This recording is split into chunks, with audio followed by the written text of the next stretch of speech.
Well, just like everyone else on my team, very disappointed that we lost, but I'm not disappointed at the fight that these guys have shown the entire year, obviously leading up to this tournament.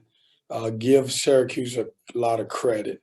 We played against a good basketball team that makes a lot of shots. And as we talked about, I told those guys, if you're playing against anybody, it's hard to beat a team, especially when they make 14 threes. And we have 7 guys that's playing, and we have such a small room for error. And if we don't have one or two of our main guys play well, then it puts us in a tough situation to win the game. And I thought in the first half, the guys who played well were Braxton, Manny Bates, and Sebron. We had some other guys who played well in the second half, but we dug ourselves in a hole. We had some untimely turnovers. Our young guys had a chance for the first time to experience, postseason play in the ACC. They'll learn from the good that they did in the game and obviously the bad. But I'm proud of these guys. It's hard for me to get mad at a bunch of guys because of one game in the ACC tournament with the way they played it and the way they've responded to me the entire year, especially with all of the adversity that we've had. So I'll take questions. Justin? Coach, it seemed like all things considered, being down 5 at halftime was a pretty good spot for you guys. What did you tell your team at halftime, and what do you think led to the Syracuse run at the beginning of the second half? We talked about, hey, how hard we scrapped. I thought in the first half they completely outplayed us for 13 minutes, and the 7 minutes left in the half, we kind of turned things around. And we talked about, defending Buddy Boeheim. He was really, really good. He did a tremendous job, especially in the first half. And I thought that was the difference in the reason why they had a lead, even by 5. Second half, I thought we came out of the locker room with a lot of energy, but we had 2 bad turnovers at the beginning of the second half, and never really, we kind of played catch up from that point. Never really got a flow of the game. I think the first media, they had scored 14 points and we had scored 4 of the second half, and that's not a good formula. And so, give them credit. These guys made shots, man. They were a good team. They would have beat a lot of people today, and unfortunately, we were the team that they had to play against. And Coach, as a big picture follow-up, I know the margin for error was very slim for an at-large bid to the NCAA tournament, but if you were to get a bid to the NIT, is that something that you guys would accept? That would be something that we would talk about. I have no idea, Justin, even how that works these days. I don't know if it's an invite tournament. I don't know how it works. I do know that there are going to be 16 teams. I have no, I will tell you this: whatever we decide to do, it will be in the best interest of our team moving forward. Safety protocols, what it looks like. Is it an invite tournament? Is it? I don't know how it works. And so I hate to think about that, but certainly that's a good question to ask. Thank you, Coach. All right, go ahead. Kevin, did you guys lose some of your mojo by not playing Virginia Tech, or was Syracuse just a bad matchup for you guys? Brett, I don't know if we lost mojo, but it's a tough team to play against for us with their zone losing Devin Daniels and Thomas Allen. If you look at the last game that we played, Thomas Allen scored and made some shots behind the 3-point line. Our really legitimate 3-point shooters, Braxton Beverly, and everybody else is good shooters, capable of making shots. And so most zones is not as good as theirs. They play zone for as many years as he's been at Syracuse, and they do a great job. And so the mojo part, I don't think so. I do think the fact that obviously, we had to play against his zone for 40 minutes. It's a tough situation for us. How about defensively? Because you really kind of struggled to stop them, especially from the perimeter. And you guys had some problems with them, at least the meeting in Raleigh as well. Yeah, when you go back, Brett, and you look at it, and I'll go back and do the same thing, we certainly had some breakdowns. But they made some tough shots. I mean, 2 or 3 of them were when the shot clock went down. Buddy Boeheim was just raising up, making shots. And, give that kid credit. I thought when I looked at the first team, second team, and third team, I didn't know if he was going to make him. But certainly no one picked him as honorable mention.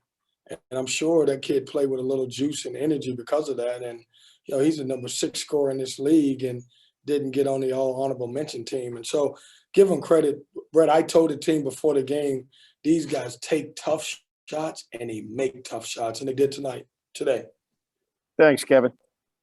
Lawrence, Hey, Coach, great game. I know tonight was a little disappointing, but the last 5 games, you guys have been solid and on a roll. So not thinking about the experts, do you guys feel like you've done enough to get that at-large bid? Or Yeah, Lawrence, I have no idea how the committee will look at things this year. I will say this, in my opinion, I think we got the best win in the league. We were able to go on the road and beat the number 1 seed at their place. Now, as you guys know, committees do exactly whatever they want to do. They'll look at all the numbers. I have no idea. I couldn't even begin to tell you. I couldn't begin to guess on that.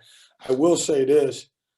I hope, this year or the near future that everybody start recognizing that how good of a league the ACC is, because my 4th year here, very rarely have we got at least 50% of our teams in.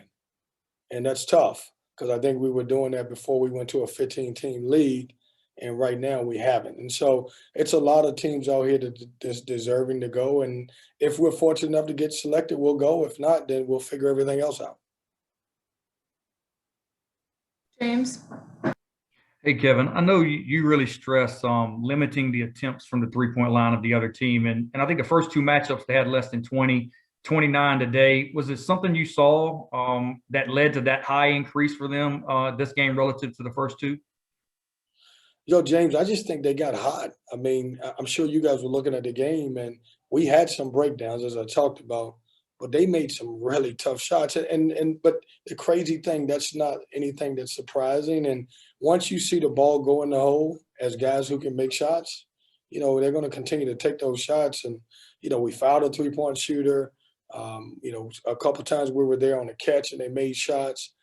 It was just their night. And I told you 14 threes is a lot, and it's hard to overcome that.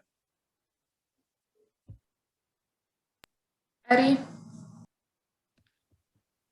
Kevin, your team was here to play basketball this week, but National Guardsmen were staying in the hotel that you guys were at to help with the max vaccination site across the parking lot. And when you got to the Coliseum, some people were coming here for basketball, some were coming to get vaccines.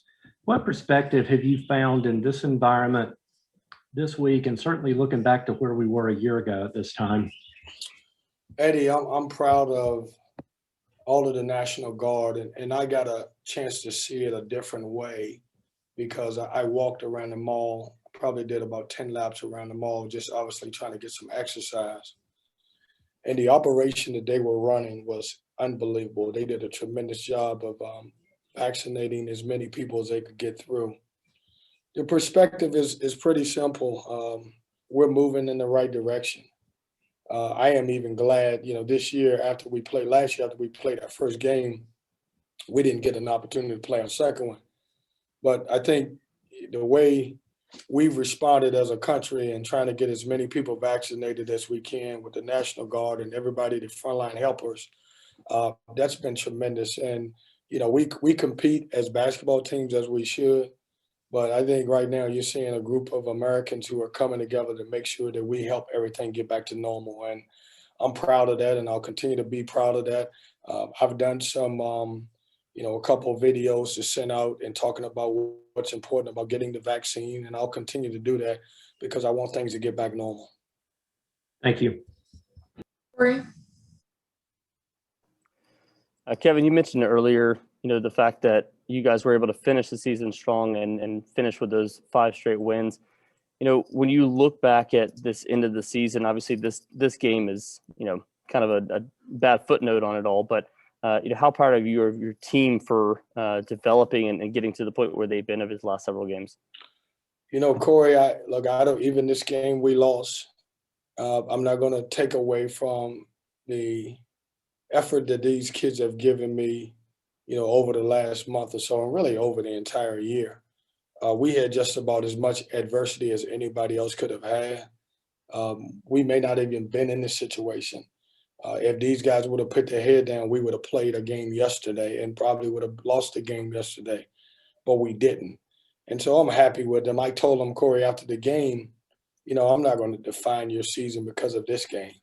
I'm going to define your season, how hard you work with the adversity, turning things around, and told everybody I love them and I'm proud of them, and I am.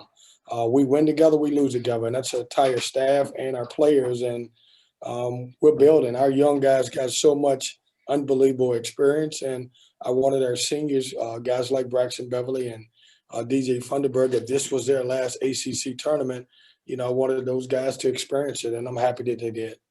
And I know we talked a little bit about the NIT, but if you did get a shot at that, how much would that be able to help in terms of continuing that development and giving those seniors an opportunity to play one more game? Well, I think it's great. We would have to find out a lot more information about it. I don't want our kids to have just an experience to say we're going to a postseason play if it's not a first-class experience. And so, as you guys know, I would love the opportunity to play in the NCAA and not have to talk about the NIT. But if the NIT is ran the way it has been in the past, and it's a first-class experience for our guys, I think it's a great thing. But if it's not, I just don't want to go to a tournament just to say we're going. Thanks, Kevin. All right, we'll take one last question from Jonas. Coach, right as your team was walking on the floor, your last message to them, you looked at your guys and you say, energy, energy. I think at the first media time I was 9-8. You guys were playing with a lot of that energy. At what point did you kind of feel the shift that Syracuse had their more pep to their step, a little bit more energy, and they went on that run? I don't think the energy necessarily, Jonas, changed. We just had some guys that didn't play well. And when you're playing 7 guys and you get, like I told you before, we got to have out of the 7, we got to have at least 4 guys that play really good basketball to put us in a great situation to win. And I'm sure when you look at the stat sheet, you're going to be like, yeah, he didn't play well, or he didn't play well, and this guy played well. And so I thought we always played hard. We didn't always play smart. But, when you're down to a limited roster, you have to have everything clicking for at least 4 out of the 5 guys that you have. All right, that's it. Thank you, Coach. Thanks.